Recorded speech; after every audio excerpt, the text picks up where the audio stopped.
Hello students. तो आज का टॉपिक है quadratic equation chapter 4 from class 10th।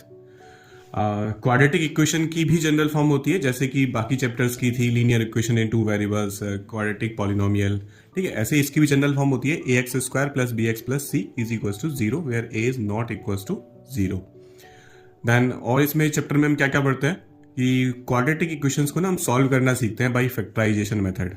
वैसे तो ये फैक्टराइजेशन मेथड क्लास 8 से भी बच्चे पढ़ते हैं, मिडिल टर्म स्प्लिटिंग मेथड। ठीक है, तो वही वाला मेथड है सेम।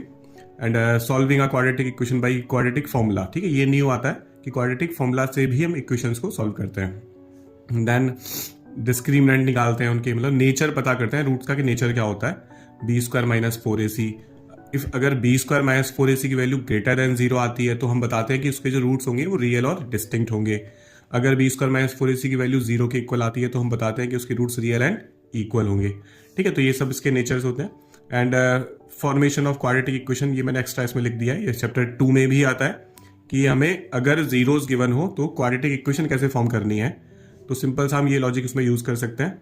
ठीक है, क्यों x minus alpha and x minus beta, उसके बाद हमारी ये इक्वेशन फॉर्म हो जाती है। अगर हमें जीरोस पता है तो हम अल्फा और बीटा की वैल्यू यहाँ पे पुट करके उस क्वाड्रेटिक इक्वेशन को पता कर सकते हैं। ठीक है, तो ये एक बार समझाते हैं इस चैप्टर को। तो इसमें पहला टॉपिक था हमारा क्वाड्रेटिक इक्वेशन, तो चैप्टर का नाम है जिसकी जनरल फॉर्म होती है a x square and plus b x plus c. ठीक है, ये इसकी जनरल फॉर्म होती है।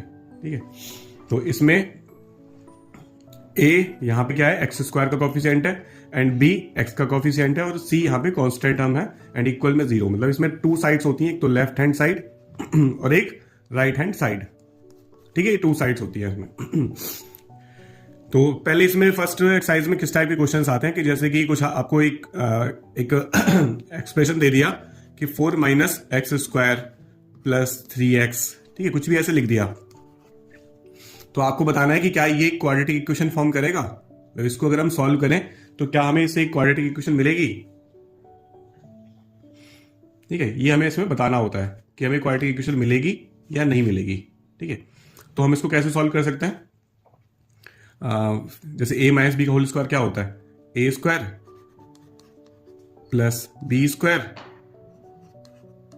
ठीक है, और यहां पे मैं चाहूं तो माइनस नोट कर सकता हूं। ठीक है, वैसे तो खैर फॉर्मूले में प्लस ही होता है, माइनस का 2 into a into b and plus 3x is equals to 4x square. 4 का square 16 plus x square and minus 4 two जा 8x and plus 3x is equals to 4x square. Then कितना हो जाएगा ये, x square 4x square को जैसे हम like को पास में लाना चाहें तो पास में ला सकते हैं। X square minus 4x square minus 8x और प्लस 3x को सॉल्व करें तो माइनस का 5x and plus 16 is equals to 0। Then इनको सॉल्व किया तो माइनस का 3x स्क्वायर माइनस का 5x plus 16 is equals to 0। हम चाहें तो ऐसे माइनस को हटा भी सकते हैं, माइनस कॉमन ले लें अगर हम, तो कितना बचेगा 3x square plus 5x minus 16 is equals to 0। Then minus को सेकेंड साइड भेजने के बाद में 3x square plus 5x minus 16 is equals to 0। तो यस, इसको सॉल्व करने के बाद हमने ऑब्जर्व किया कि हमें क्वाड्रेटिक इक्वेशन मिली है। ठीक है, तो मीन्स जैसे क्वेश्चंस आते हैं कि बताओ भाई इससे क्वाड्रेटिक इक्वेशन बनेगी या नहीं बनेगी।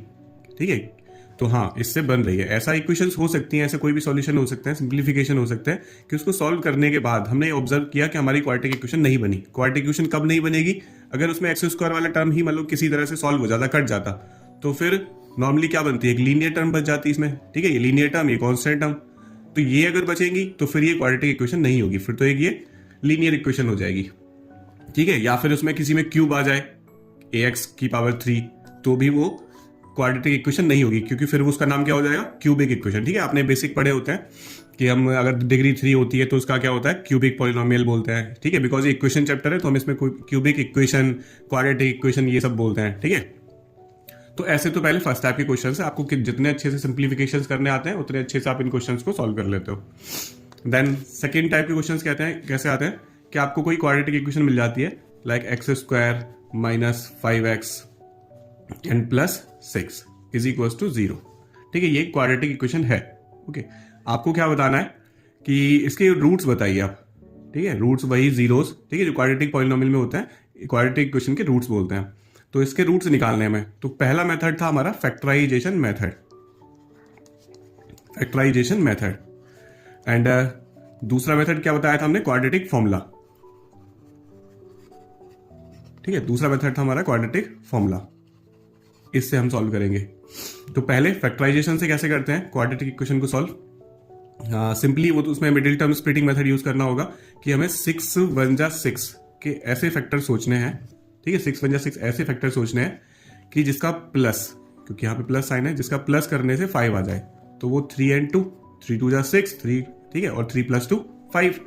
तो वो नंबर जैसे ही हमें मिल जाते हैं उसके बाद फिर हम यहाँ पे पुट कर देते हैं। एक तो हमारा मिला 3, तो माइनस का 3x एंड माइनस का 2x प्लस 6 = 0।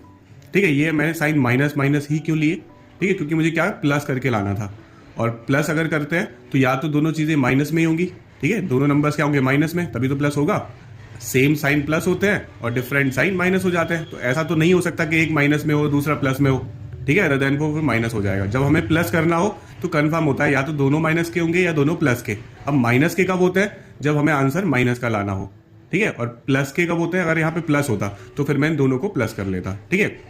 बट अगर मुझे कभी यहाँ पे माइनस होता, ठीक है, माइनस करके 5 लाना होता, तो फिर मैं यहाँ पे पक्का था कि एक प्लस होगा और एक माइनस का होगा। कौन सा प्लस कौन सा माइनस होगा, अगर मुझे आंसर माइनस में लेके आना है तो ठीक है, बड़ी वाली डिजिट को मुझे माइनस का रखना होगा, क्योंकि ठीक है माइनस का 5 होगा एंड प्लस का 2 होगा, तभी तो इनको सॉल्व करके माइनस का 3 आंसर आएगा। ठीक है, तो माइनस का आंसर कब आता है, जब माइनस की डिजिट बड़ी होती है। ठीक है, तो इसमें फिर आगे इसको आगे सॉल्व करते हैं। तो x कॉमन लिया हमने, x -3 -2 एंड x -3। ठीक है, जब हम इसमें से x कॉमन लेंगे तो कितना बचेगा, x बच जाएगा इसके पास, यहाँ पे माइनस बचा, यहाँ पे 3x में से x अगर हमने कॉमन लेना मतलब हमने उससे ले लिया है, तो उसके पास क्या बचा 3x। और लेने का मतलब सीधा सीधा ये होता है कि जैसे आपको 3x में से x कॉमन लेना है तो आप क्या कर सकते हो, 3x को x से डिवाइड करते हो अपने मन में, और जो बचता है उसको आप यहाँ पे नोट करते हो। ठीक है, तो x -3 बच गया, माइनस का हमने 2 कॉमन लिया। ठीक है, तो यहाँ पे कितना बचा, -2 कॉमन लेने के बाद x बचा। यहाँ पे आपको एक क्या हिंट होता है कि आपको कुछ भी ऐसा कॉमन लेना होता है जिससे कि ये दोनों टर्म ना सेम ही बने। ये पूरा वैसे तो हमेशा सेम ही बनता है मिडिल टर्म स्प्लिटिंग मेथड में, लेकिन आप थोड़ा सा हेल्प ले सकते हो कि आपको कुछ भी यहाँ से ऐसा कॉमन लेना है जिससे कि ये दोनों सेम बन जाए। तो सीधी सी बात है, मुझे x बचाना है तो क्या मैं -2 कॉमन ले लूंगा। तो -2 कॉमन ले लिया, क्या बचा x, और फिर बिकॉज -2 मैंने कॉमन लिया है तो इसलिए प्लस से हो गया वो माइनस। ठीक है, और 2 3 का डिवाइड किया हमने तो 3 हो गया। ठीक है, ये दोनों सेम बनते ही हैं हमेशा, इसका आपको ध्यान रखना चाहिए। देन उसके बाद में फिर हम क्या करते हैं, इसको अगेन कॉमन ले लेते हैं x -3 को, और क्या बच जाता है x -2 = 0। ठीक है, तो ये हमारे दो फैक्टर्स आ गए। इनसे हम रूट कैसे निकालेंगे, x -3 एक बार इस फैक्टर को 0 के इक्वल रख देंगे तो x की वैल्यू कितना 3 आ गई। देन उसके बाद दूसरी वाली वैल्यू को x -2 = 0, तो x की वैल्यू 2 आ गई। ठीक है, तो ये हमारे रूट्स हो जाते हैं दोनों। ठीक है, तो रूट्स आर 2 and 3। ठीक है, ये हमारे रूट्स है। ठीक है, तो ऐसे करके हम मिडिल टर्म स्प्लिटिंग मेथड बोल दो या फैक्टराइजेशन मेथड बोल दो। ठीक है, मिडिल टर्म इसको इसलिए बोलते हैं क्योंकि हम मिड वाले टर्म को स्प्लिट कर देते हैं। ठीक है, इसलिए इसका नाम मिडिल टर्म स्प्लिटिंग मेथड है। बाकी इसको फैक्टराइजेशन मेथड भी बोलते हैं। And second one is quadratic formula. तो क्वाड्रेटिक फॉर्मूला क्या होता है, उसको हम सॉल्व करेंगे। ठीक है, तो अगर मुझे यही वाली इक्वेशन x² - 5x + 6 = 0 को क्वाड्रेटिक फॉर्मूला से सॉल्व करना होता, ठीक है, तो हम कैसे करते हैं, बिकॉज क्वाड्रेटिक फॉर्मूला होता है -b ± √b² - 4ac/2a। ठीक है, ये हमारा क्वाड्रेटिक फॉर्मूला होता है। देन इसमें आप क्या करो पहले कि ये b² - 4ac निकाल लो, जिसको हम db बोलते हैं। ठीक है, b² - 4ac। ठीक है, ये हम d क्यों निकालते हैं पहले, क्योंकि d फॉर मतलब डिस्क्रिमिनेंट, और इसकी हेल्प से हम रूट्स का नेचर पता करते हैं। ठीक है, ये नेचर क्या है, इससे जो तीसरा वाला कंसेप्ट था नेचर ऑफ रूट, वो भी आपका भी क्लियर हो जाएगा। ठीक है, तो इसमें जो हमारा नेक्स्ट वाला टॉपिक है नेचर ऑफ रूट, रूट्स का नेचर। ठीक है, ठीक है, वही नेचर है कि रूट्स मतलब अच्छे हैं बुरे हैं उसी तरह से। ठीक है, तो नेचर ऑफ रूट कैसा है कि जैसे हमने भाई दो हमारे रूट्स वैल्यू निकली थी, x की वैल्यू तो 3 आई थी और एक x की वैल्यू 2 आई थी। तो बिकॉज ये क्या है, रियल नंबर्स हैं, ठीक है। आपने रियल नंबर्स पढ़ा होगा कि जितने भी रेशनल एंड इरेशनल नंबर्स होते हैं वो सब के सब रियल होते हैं, और ये एक रेशनल नंबर तो है ही, कम से कम आपको पता होगा, ठीक है। तो मीन्स ये दोनों के दोनों क्या है, रियल नंबर्स हैं। तो इसलिए इसके नेचर कैसा है, रियल रूट्स। हमें मतलब ये पता करना होता है कि रूट्स रियल होंगे या नॉन रियल होंगे, ठीक है। नेचर से हमको ये बात पता लगती है, ठीक है। ये नहीं पता लगता वो अच्छे हैं बुरे हैं, ठीक है। तो ये पता लगता है हमें कि रियल है या नो रियल रूट्स है, या फिर नॉन रियल बोल सकते हैं, ठीक है। तो रियल या नॉन रियल का पता लगता है हमें नेचर से। अब नॉन रियल वो कब होंगे, जब बी स्क्वायर माइनस 4ac को हम सॉल्व करें, ठीक है। तो हम सॉल्व करते हैं, तो b square minus 4ac, b की वैल्यू कितना होती है, जनरल इक्वेशन आपने पढ़ा है ना, a x square. General equation is a x square plus b x plus c is equal to 0।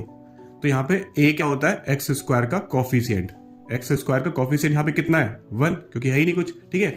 तो एक्स स्क्वायर का कॉफिशिएंट हमारा 1 है। तो मीन्स हम यहाँ पे ए तो हमारी वैल्यू 1 है, ए की वैल्यू 1 है, और बी की वैल्यू कितना है, बी क्या होता है, एक्स का कॉफिशिएंट, तो एक्स बी की वैल्यू हमारी -5 है, एंड सी की वैल्यू कितना है, 6, ठीक है। ये एबीसी की वैल्यू, हम इनको इसमें पुट करेंगे। तो बी की जगह में कितना पुट करना है, -5, -4, ए की जगह हमको कितना पुट करना है, ठीक है, इनके बीच में मल्टीप्लाई होती है, तो ए की जगह कितना पुट करना है, 1, और सी की जगह हमको कितना पुट करना है, 6। इसको सॉल्व करें तो -5 का स्क्वायर माइनस का स्क्वायर करो या प्लस का करो, आंसर तो हमेशा प्लस में ही आता है, ठीक है। बिकॉज -5 मल्टीप्लाई -5 कितना होती है, प्लस होती है, ठीक है। तो ये प्लस हो गया, एंड 6 1 जा 6, 6 4 जा 24, then 5 minus 4 is D is 1। तो डी की वैल्यू 1 आई, ठीक है। हमें ऑब्जर्व क्या करना है कि डी की वैल्यू 0 से तो बड़ी आई है, ठीक है। डी की वैल्यू 0 से बड़ी है, इसका मीन्स आपको क्या याद रखना है कि अगर 0 से बड़ी आ जाए डी की वैल्यू, तो जो रूट्स होंगे वो हमेशा रियल एंड डिस्टिंक्ट भी बोल सकते हैं, ठीक है। तो डिस्टिंक्ट मतलब वो डिफरेंट होंगे। जैसे हमारी दो वैल्यूज क्या आई थी, 3 और 2, ऐसा भी तो हो सकता था कि ये 3 आ जाती और ये भी 3 आ जाती। तो ये कब आती है, जब दोनों 3 3 आती हैं, ये तब आती है जब डी की वैल्यू बिल्कुल इक्वल्स टू 0 आ जाए, मतलब ये 1 ना आके हमारा आंसर 0 आ जाता, तब हम बोलते हैं कि रूट्स कैसे होंगे, रियल एंड इक्वल, ठीक है। उस कंडीशन में हमारे रूट्स रियल एंड इक्वल होते। लास्ट केस क्या बचता है कि डी की वैल्यू ऐसा भी तो हो सकता है कि कुछ माइनस का नंबर आ जाए, ठीक है।